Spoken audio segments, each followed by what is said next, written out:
Thank you all. Welcome. Good afternoon to RSA. I'm here to talk to you a little bit about managing risk. It's one of the things that we do in our organization.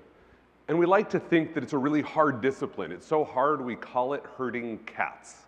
Except if you ever tried to get cats to go where you want them to, take a laser pointer, point it over on the wall. They'll all go there. Cats are motivated by fun. This is easy. Or give them catnip. Drugs work well too.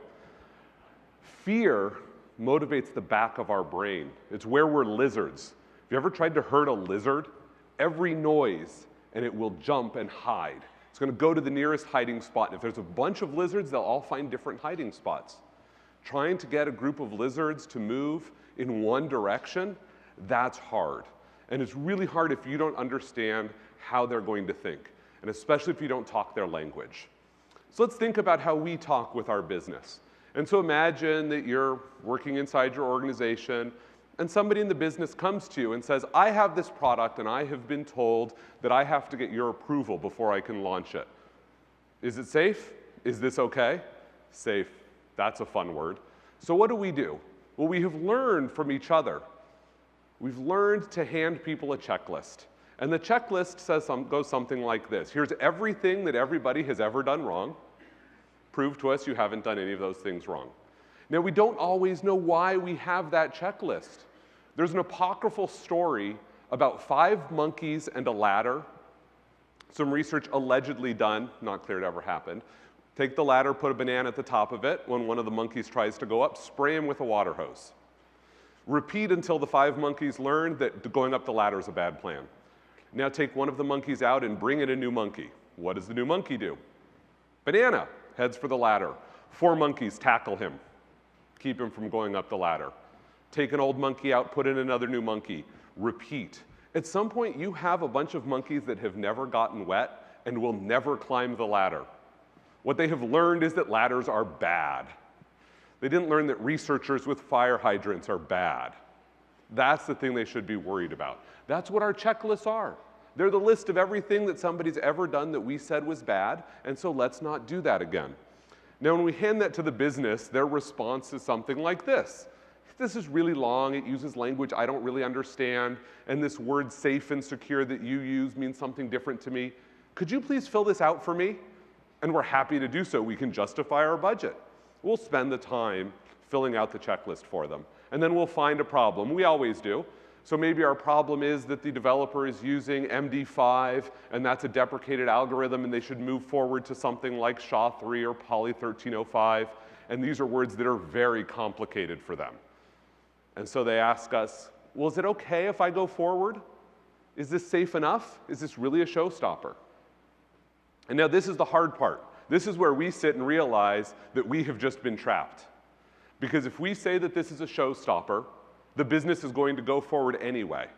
And they're going to tell us that the problem is that we didn't listen to them and that we cared about something arcane, like the fact that they're using MD5 just like the next product was, and that we were trying to make an example of them. Or they're going to say, oh, you said it was okay. Well, that's clearly not an important risk anymore, and I don't have to worry about it. Either way, you lose. Your company loses. That's really not the right idea. Did we add any value to that equation? Probably not. So let's think a little bit about how value works. Our goal should always be to increase value for our business. Now, value, very simply, is the resources that you used times the capabilities to which you applied them. If you work in a for-profit company, this is pretty easy to at least measure at the company level. How much money did your company spend this quarter? How much money did they make? That now tells you what your capabilities multiplier is. Within an organization, that's a little bit harder. You can't always decide whether you contributed to $50 million of revenue or $53 million of revenue. It's going to be a gut check. But resources is easy to understand. This is our time and our money. And if there are any CFOs in the room, this is our money. Capabilities is different. This is about how you applied them. It is our skill. That is how well we apply ourselves to a given task. If you ask somebody to go configure a firewall and they have never seen a prompt before, they probably don't have a lot of skill. They're going to waste a lot of time. But if you hand it to a CCIE, they'll do what you wanted to do in about 3 minutes. Their skill multiplier is very high. So that's an important thing. Line up skill to a task. Effort. How well somebody will do the job. Now, this doesn't mean that they're slackers, not that there aren't any slackers in the world. This may mean things like you gave them 20 things to do, and this one you didn't ask them how they were doing on it. You asked them about the other 19. Do you think that they diligently spent effort on this project? Or that they thought this wasn't important, so they worked on something else? Effectiveness is how well that project fits within your organization. It doesn't matter if you think this is the greatest project ever. If you get 99% of the way done and you can't turn it on, your effectiveness is 0. You've wasted all of the resources that you have spent. Not one of my sound effects. So why do people not care about risk? Right? And part of the problem is that when we try to talk about risk, we try to eliminate risk. We talk about being the custodians of risk. And the reality is that organizations think they can get away with a lot. And they want to. The Peltzman effect. Sam Peltzman, economist at the University of Chicago, when people talked about a national standard for seatbelts, he said, if you make people wear seatbelts, more pedestrians will die. Actually, he may be right. There's a theory called risk compensation, which says people have an amount of risk that they're comfortable tolerating, and when you take risk away from them, they go get more. And if you give them more risk, they'll go avoid some. It's why highway fatalities per 100,000 miles driven tends to decrease at a fairly constant rate over time. Doesn't matter if one year we add seatbelt laws and another year we don't, we still see about the same decrease. People increase the way they drive if we make things safer. It's why cars are faster now. People drive very quickly. If you want people to drive safely, one technology will make people drive very, very safely. Put a spike on their steering wheel. Right? I just added an awful lot of risk to the system. They're going to slow down. They're going to be more careful. Now, I cheated here. I'm talking about an organization. I haven't yet met an organization that thinks Skynet's still in the future. So when we talk about this organizational thinking, we should really think about people. People are projecting onto an organization, but it's the people themselves that worry about risk. And that's what we have to think about. What is the risk for them? Because at steady state, they think we're doing our job. Right? They perceive an amount of risk. They think we're applying value. And over time, risks come into the business, and we're hopefully applying value to the business. That's how they think we work. And really, it's how we ought to work. If you're not actually working this way, you might want to think about it. Now, the challenge here is they need to be aware of these things. If, for instance, they don't see these risks showing up to the business, they may say, well, maybe, the world isn't getting dangerous and I don't need to invest as much in continuing to reduce my risk over time. Right? They think of us as an investment against future risk. And if the future risk isn't materializing, then why should I have that investment? Or they see the things that we are doing and do not believe that those things are providing value to mitigate risk. So if they think that the net risk that they still have hasn't really changed, and we're not doing much for it, well, then maybe there isn't perceived risk coming in, and go back and see the previous point. Let's stop spending money. This is how the dynamic works. This is why you see organizations with a race to the bottom mentality. What can I get away with every year? Now, for a startup, that's actually somewhat appropriate. If you are dealing with the existential risk that next year you might not be in business, then worrying about a risk 10 years in the future because of technical debt you're accruing today actually makes sense. Right? That's reasonable for their business. It's a problem. It means that when that one business survives and the 50 next to it don't, that one now has to go clean up the decisions that they made. But let's look at organizationally how these decisions play out. So within an organization, we have a lot of people. So let's put in our product manager first. And so that person is going to think about risk in the way our product managers think about risk. There's an awful lot of them out on the expo floor you can go talk to. Is my profit and loss line good? Am I going to gain market share against the competitor who has a better booth than I do at RSA? right? This is what they're worrying about. They have a sales number that they're going to have to hit across all of the customers, all of the sales reps. Are they going to be able to get market share? Everything else pales in consideration to this. The fact that they're accruing technical debt for your business certainly falls into that. The CEO, hopefully if you're more than a one-product business, is going to think about the profitability across all of the products. One product, they're going to think about that. Is this profitable? Am I going to get to EBITDA positive, and then to free cash flow positive, and then to earnings per share positive? I'm reporting to the street once a quarter, right? Do my numbers look good and within the analyst's forecast? This is what the CEO is going to fundamentally worry about. You have to get into that language. Now we have sales reps. I always love sales reps. They're a lot of fun. They're very easy. They have a quota, they have a pipeline they're trying to fill, right? They want to make money because they want to know if they're driving a Ferrari next year or if they're driving a Ford, right? And maybe they get to drive a Mustang instead of a smaller one. But that's what they're going to worry about. And then we have the CFO. The CFO is very easy, right? The CFO wants to understand about the allocation of resources and the predictability of that allocation. If you tell me that you're going to need $1 million to build a product, I want to know that if I give you $1 million, you're not coming back next week and asking for another $500,000. Very simply, that's what the CEO is going to worry, or the CFO is going to worry about. Of course, what company would be a company if it didn't have just normal employees, not people with really fancy titles? In this economy, they worry about whether or not they have a job. Now, if they're really your crack developers, they probably aren't worried about whether or not they have a job next year because they can go get one. But if they worry about the sustainability of the company, you may have a different problem. And then there's us. What do we get told to worry about as security professionals?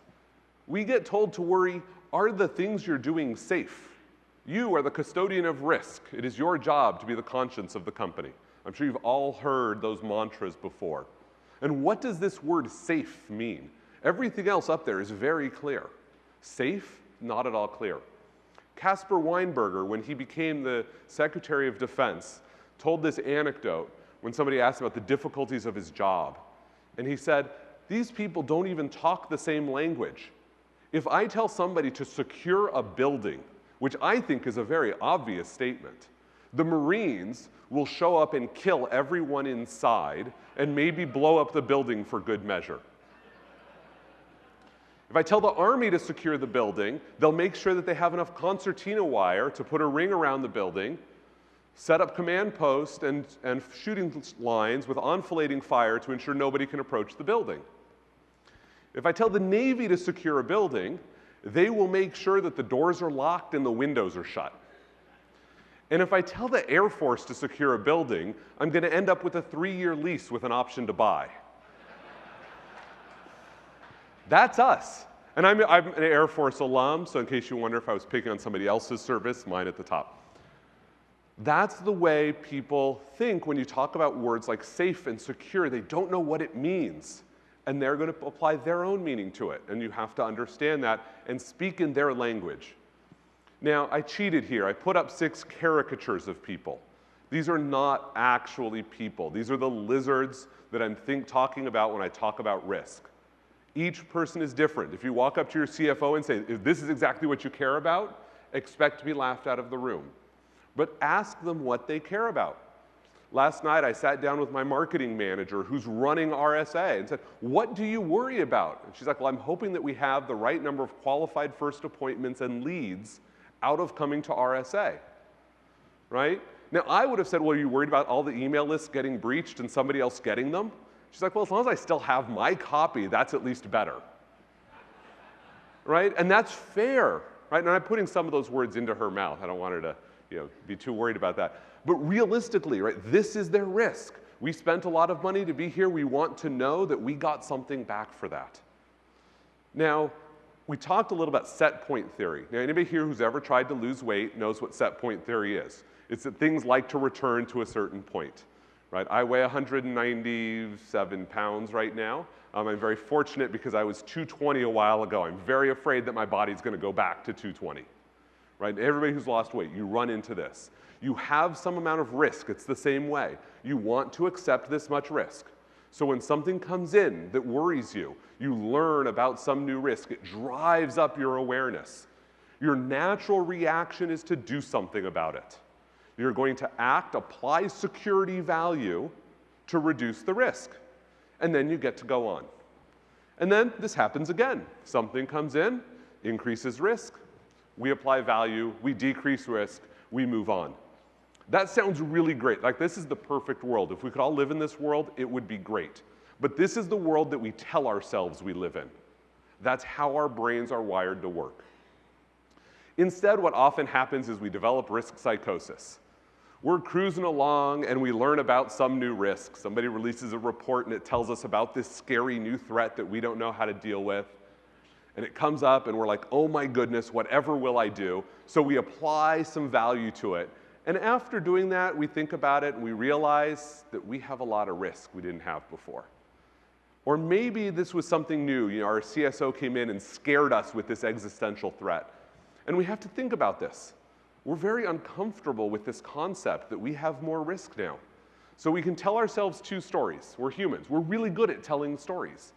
So one of the stories that we might tell, a little bit of retroactive continuity. We say, well, wait a second.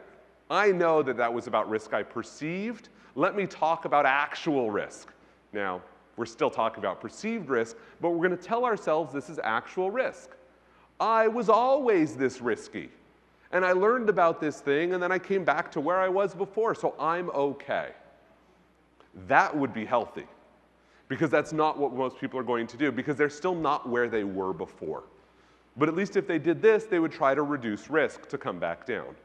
Instead, what they're going to do is they're going to say, who told me about this risk? Because maybe I shouldn't be as worried about this one. And so I'm going to think about this risk, and I'm going to say it wasn't real. And in fact, not only wasn't it real, but that person keeps telling me about these other risks too. And they're probably not real either. So maybe I should ignore those, and those didn't exist either. And now I get to go along, and now I'm great because all of these risks this scary person keeps telling me about, Cassandra, she's not so great, I can ignore those, and that's okay. Except, you know what I now have? I have budget. I can go and take risky actions to get back to where I was before. Because all of those things I wasn't doing because you scared me, I'm not scared of those anymore. So then let me do something else that's scary. And this is the race to the bottom. If you try to get budget by scaring somebody with a risk that won't materialize, they'll stop listening to you for the risks that will. And they're not going to worry about them. Now, this is the bad side. This is how hard it is. But you know the best part? You can train lizards. You know how you train a lizard? If you would like a lizard to go the direction you want to, make sure it has a hiding place in the direction you want it to go. Security is a journey, not a destination. I know I'm stealing that from the Success is a Journey, not a destination. It's about making a step forward. Make sure that when you present people with a risk, they have something they can do about it. So we have actual risk is always greater than perceived risk. And this is what we think actual risk is to our organizations. Find a risk that the organization is not aware of, or that the people in the organization are not aware of, that they can do something about, and tell them about it. Now they're aware of that risk. So risk awareness goes up, and we know what happens. Set point theory kicks in. They will react by applying security value, driving down their perception of risk. But because it was an actual risk, this wasn't something new, this was something legacy, they reacted, they have brought down the actual risk of the business. You can do this again. This is great. This is like exercise. It's like CrossFit. It's like P90X.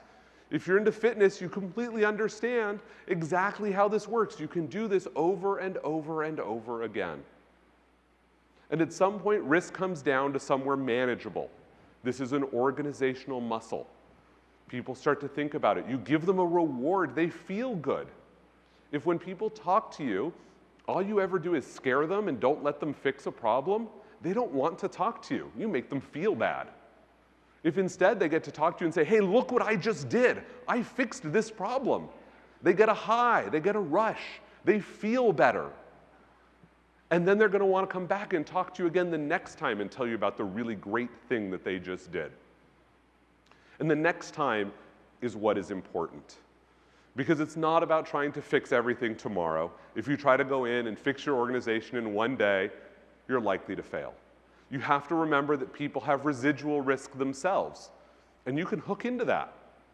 For instance, that product manager who released a product before, he has to worry about his competitors, because his competitors might be releasing a better product, or they're gaining market share. And you need to be aware of that, because that's going to change their risk equation. If the competitors are moving faster, this person really understands that shipping is the most important feature their product has. And therefore, you have to plug into that. If you try to keep them from shipping, you have a serious problem. Your CEO is going to try to balance a portfolio. She might be looking at 2 products that are very high risk. We don't know if those bets are going to pay off. So I want to make sure this other product is safe. Maybe that new revision isn't important if it's risky and will jeopardize our customer base. Make sure when you're talking about the risks that you're taking that into account. Where is the blended risk portfolio for the business? That's what your CEO is going to worry about. Sales reps, they're very entertaining, right? When somebody gives them a product to sell and it doesn't sell, the next time that person comes out with a product, they're unlikely to actually sell on behalf of that person or that product line. If you make a product hard to sell, then people don't want to listen to you because of this effect. If you make a product easier to sell, then they do. The CFO, as I said, worries about whether or not your numbers are reliable and whether they're accurate, because that's important to them. Making sure that the company comes in within what Wall Street expects, that's the most critical thing to a CFO. And employees will happily start filling out their resumes if they're seeing problems. If you're not bringing in money, employees are going to wander. And us, we want to make sure that our rear end is covered. So we're going to go from talking about safety back to that original checklist. That's what is ingrained within our profession. And that's what we have to get out of. We have to talk to the business in their language, not in ours. So how do we do that? How do we achieve success? And success should look something like this. The first time we tried this was amazing. This was fairly close to an actual conversation. A business line came to us. They wanted to launch a product. Said, here's my product. Is this safe? Now, at the time, we were approvers. You couldn't launch a product without my personal approval. Is that crazy? That's what everybody wants, right? You're the CSO. You want to be able to approve every product? God, no. You don't want that. Because you know what happens? Somebody says, are you really going to hold up a product that might make us $50 million next year because of this one little thing, and you won't approve it? That's a bad place to be in. So we turned around and we said, well, I don't know if it's safe. You tell us. And they looked at us for a little while, and they said, I don't get that. What do you mean? You tell us. I said, well, you know your product better than we do. We can understand how to think about safety, how to talk about adversarial models, how to think about your customer goals and your security goals, and whether or not you have important risks here. So we can help you with that. But at the end of the day, we would like to know if you think your product is safe. And that's really the key point. Because it wasn't about whether or not their product was really safe. It was really about making them aware and own the safety. So even if they didn't get it right, here's how to think about it. Do you think your product is safe? Make an argument for that. Because what I'm going to do, I'm going to judge how you did that thinking, not whether or not your product is actually safe. And it works. People give us risk assessments. They sit down with us first. We teach them how to do risk assessment, how to worry about customer security goals and our platform security goals. And then we say to them, great. You do have some risks in here that you know about it. Can you fix those next time? And we get a lot more things fixed in the next iteration than we used to. It used to be that when they came back the next time, they didn't remember the risks that we had written down, but they remember the risks that they write down. And those risks cause them to change. And that's an important and critical goal. Now, how do you get to success, right? This sounds really great, but you probably have 85 things that you have to do, and you'd really like to know what you should do. And the trick is you're going to have to juggle, right? And right now, we'd like to think that our job is a very simple job, and our job has maybe, computer security, we have to worry about desktops, we have to worry about data security, and we have to worry about transport security. At least that's what everybody told us. And then, of course, there's all these adversaries showing up, and we have to worry about justifying what we do.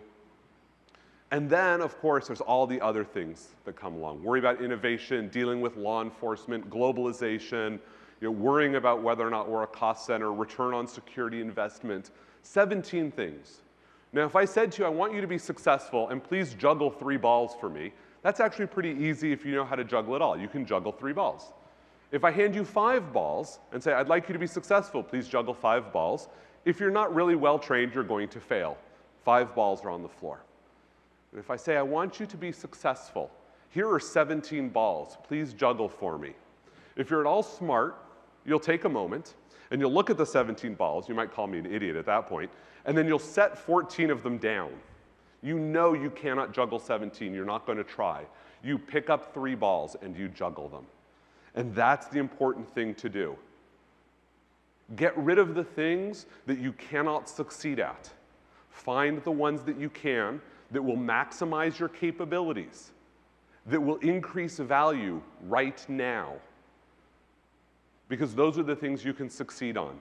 Don't try to do everything. You're going to fail at all 17. So pick the 14 you're going to fail at, and pick the 3 that will succeed. And maybe that's the automation. Maybe that's the shell script that's going to take away one of the things you were doing.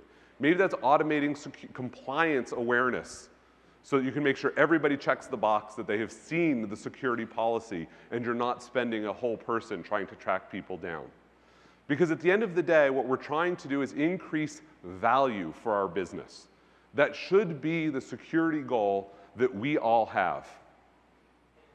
Right? And how do we increase value? Right? That's our goal. We want to increase value. Well, there's 2 parts of this equation. The part that everybody tells us when we go talk about security management is how to go talk to the CFO and justify more money. That is beating your head against a wall. You're not going to get a lot of money from a CFO if you keep coming back to that well, begging for money. How you get more value is by increasing your capabilities. Focus on your skills, improve those over time. Do the projects that will be effective, and spend the effort that people want to spend, that people will be excited to, and focus on those. And you will increase your capabilities. And when people are trying to give out headcount and give out money, internally, one of the things they do is figure out who has the best capabilities in the organization, give it to them. If you're standing up a security operations team, well, that could go to security or to operations. Which team is currently more capable? Oh, operations. So let's tack that onto operations. If security were more capable, that's where people would likely be putting more of that. That's your goal. How do you maximize this equation? So I'd like to thank you all for coming here. This conference